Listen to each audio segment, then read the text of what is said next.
All right, welcome to Survive to Thrive. Happy Thursday, everybody. I am super excited to be here. All right, we're going to talk about baking the cake. So, if I asked you to bake a cake and you are someone that is awesome in the kitchen and you just make the best cakes ever, you're going to go in the kitchen, you're just going to start baking because you've developed that skill at an unconscious competent level, which means you can't get it wrong. And that's not me when it comes to baking a cake. Somebody's going to have to put a recipe in front of me.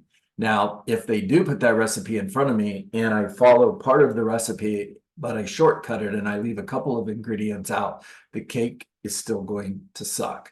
So, I mean, if you're looking for talking points or sound bites or isms, whatever you want to call them, just bake the cake. There's one of them. If you shortcut the recipe, the cake is still going to suck. There's another one for you. So how does this apply to your real estate business? Well, if you look at the model behind me, we've got 250 work days in a year. That's 50 weeks times 5 days. That means I'm going to work 250 days a year. I have a standard of 20 conversations a day. So far, my recipe would read work 250 days a year.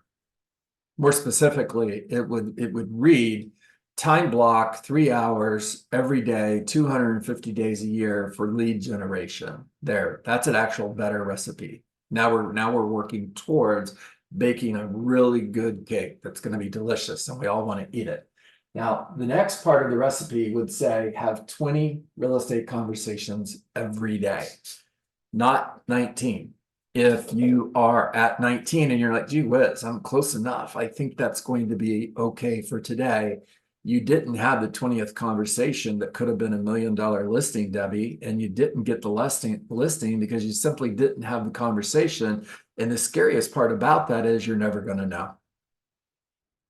Now, what if you settled every day, those 250 days, and you settled at 19 conversations instead of 20 conversations? That means you had 250 fewer conversations in the year than you would have if you would have followed the recipe. Holy cow. Oh my goodness. Now, what if just 1% of them turned into a closed transaction? Well, that's still 2.5. If your average commission is $10,000, you lost $25,000 for the year by not having one conversation every day. Wow, it really makes a difference. Now, 20 conversations a day is my recipe for me. It doesn't necessarily have to be your recipe. I want you to create standards that are your standards, not my standards. Now, if you want to sell more real estate, you're going to have to raise the bar. You're going to have to push your standards. What I would recommend you do if you are starting out day one, don't start with, I'm going to have 20 real estate conversations today, because you won't. And then you're going to get discouraged and give up. Start with 5. I'm going to have 5 real estate conversations today. Everybody here can hit that. And then don't stop until you do. Have 5 every day until 5 is easy, and then push it to 7. And have 7 every day until 7 is easy, and then push it to 10. But set a standard that you'll hit. It's a non-negotiable standard. All right. So the next part of the recipe is I'm going to add one new Met to my database every day. I've got people out here that are habit Mets, and I meet them intentionally, and I'm adding one new Met to my database every day. Lisa, I like to keep my friends and family updated on the market. That simply means I send interesting information on the real estate market, and I call every so often just to stay in touch. Would it be okay if I added you to that group? Now, if I ask that question to 20 people, what if 19 of them said no, but one said yes? I hit my standard. I'm good. So far, the cake is on track to be great. It's not going to suck because I didn't stop until I found that one person and I'm added them to my database. The next ingredient would be schedule at least one face-to-face appointment every day. That goes into your pipeline over here. And who are you meeting with? You're meeting with anybody who is interested in selling their home. That would be a for sale by owner. It would be an expired listing, or anybody that you would speak to that responds with, yeah, I'm thinking of selling my home. It may not be for another 6 months, but I'm thinking of selling my home. I'd love to get together. I'm available to meet with you today at 4. Would tomorrow at 5 be better for you? So you are face to face with 250 people a year. Now, the next part of this recipe would be systematic follow-up. And systematic follow-up means obviously you have to have a system. Now, the system that I would want you to have is a CRM that is creating an action plan for you to follow up with these 250 people systematically. In other words, I'm going to follow up once a week, every week for the first 4 weeks. That's the recipe. It has to be exactly that in order for this to work. You can't change it. And then for the next 2 months, I'm going to follow up once every other week. And then after 3 months, I'm going to follow up once a month in order to create emotional proximity so that when they get serious about selling their home, they work with me. Now, that may sound really, really simple. And here's the thing about recipe, guys. They are. The recipe's simple. Now, actually doing the work, not easy. How many of you like to read the directions when you get something that has to be put together? Every time a box shows up at our front door, I'm like, oh my gosh, what do I have to put together now?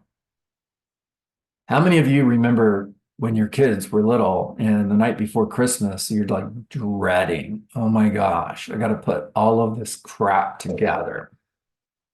Is it just me?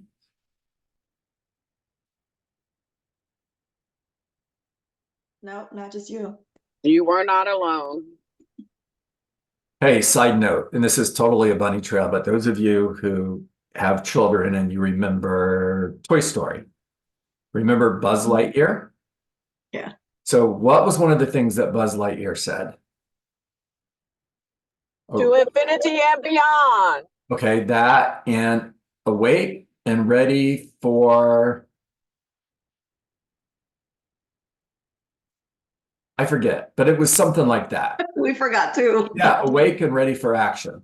So true story, I'm pulling the toys out of the attic Christmas Eve. Colin was 6, 7 years old. And I grab the box that Buzz Lightyear is in. The moment I grab it, he yells, awake and ready for action. I'm like, maybe you could put all this crap together because I don't want to do it. All right.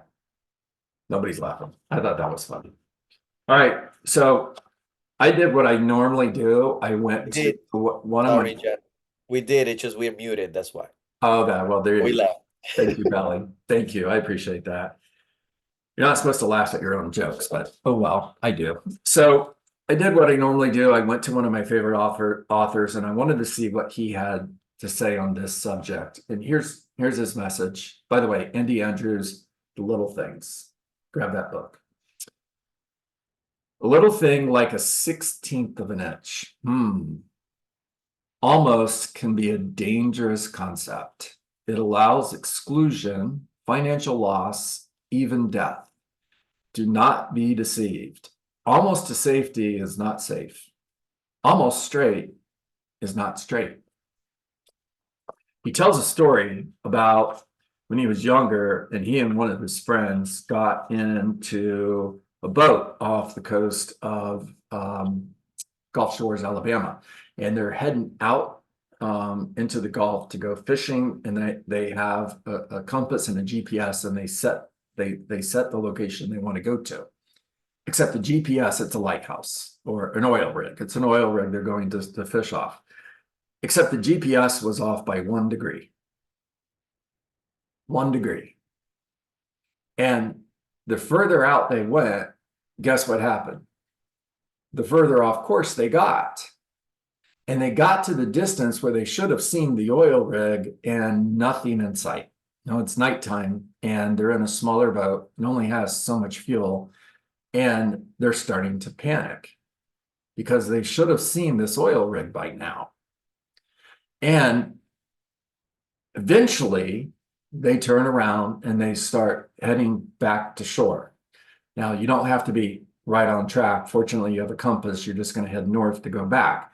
However, they ran out of gas, but within sight of the shore. So somebody came out, got them, towed them in, and they were fine. But here's the point. Their GPS being off by 1 degree caused them to not be able to reach their destination, could have potentially been very, very dangerous. A recipe not followed exactly the way it's written is going to lead to a cake that sucks.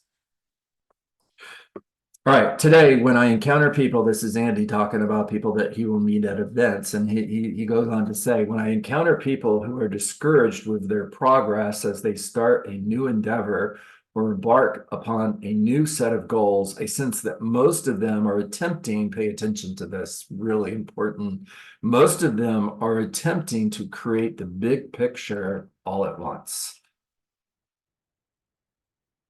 Raise your hand if that's you.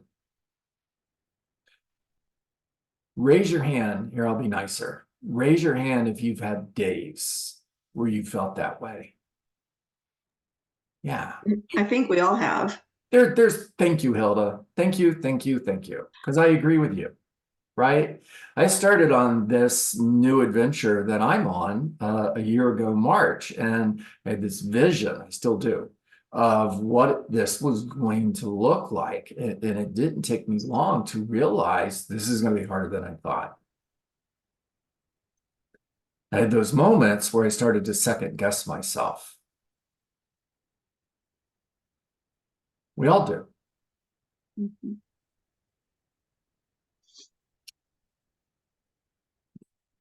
When that big picture doesn't appear as quickly as they had hoped, they allow their imaginations, really pay attention to this, they allow their imaginations, the part of them that created the excitement in the first place. Wow.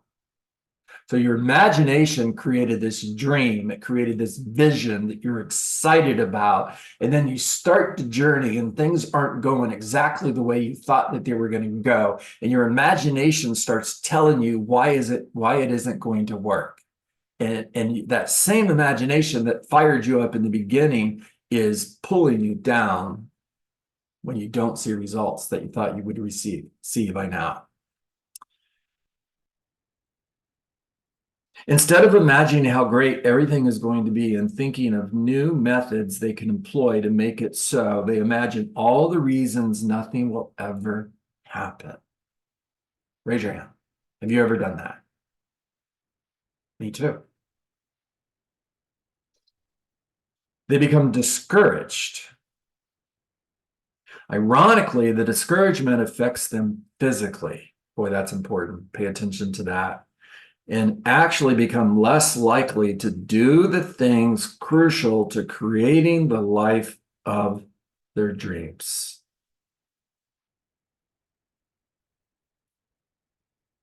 So what's the solution? Small, strategic moves in the beginning of any endeavor yield massive growth down the road.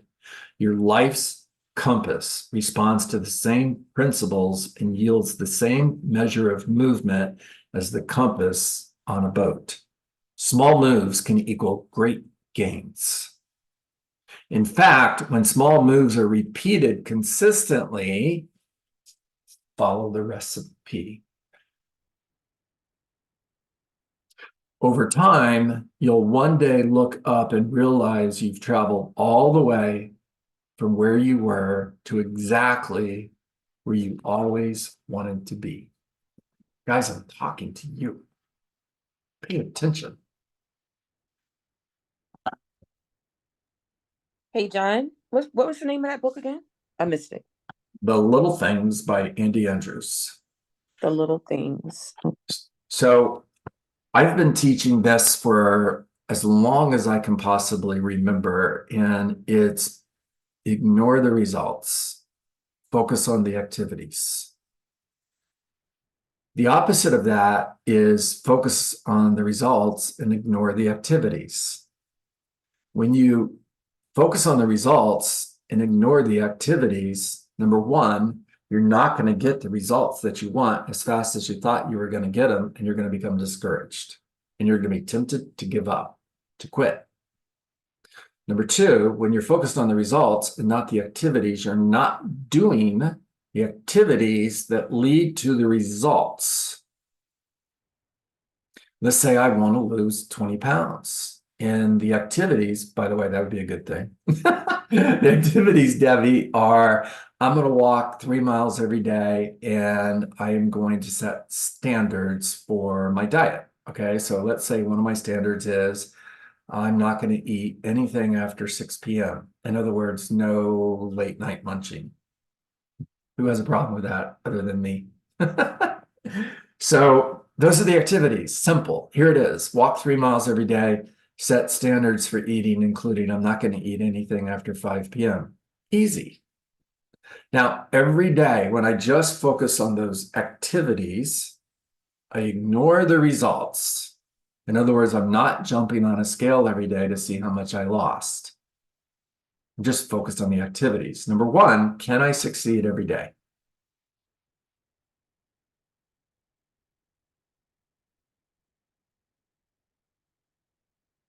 So that's actually a question I was waiting for somebody to answer. Can I succeed every day? I see Deb Yes. nodding. There we go. Thank you. Absolutely. Okay. Who controls whether or not I succeed? I do. I do. Who decides if you fail? I do. You do. 100%. You're the only one that can stop at call number 19. You're the only one who can decide I'm not stopping till I've had that 20th conversation. It's a standard. It's a non-negotiable standard. So at the end of the day, you can check the box, I won. I won the day. Now, you could do that for 5 days in a row, 30 days in a row, and you haven't got one listing, you haven't put one property under contract. There's no visible results to say what you're doing is working, but at the same time, you've achieved those activities. You succeeded every single day for 30 days. You're a success. Ignore the results. And I promise you, you're going to hit a breakthrough. You're going to hit a breakthrough where it's nothing, nothing, nothing, nothing, and then boom. Success doesn't happen like this. Success happens like this. But this is where the activities take place. Without this, this never happens.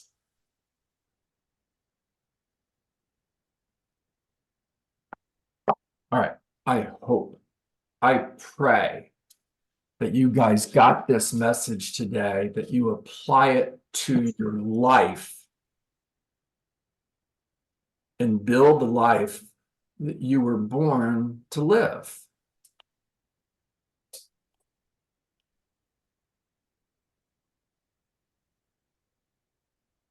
That's a I wrap. got That's a wrap. Talk to me. thanks. Talk to me. Talk to me. Great.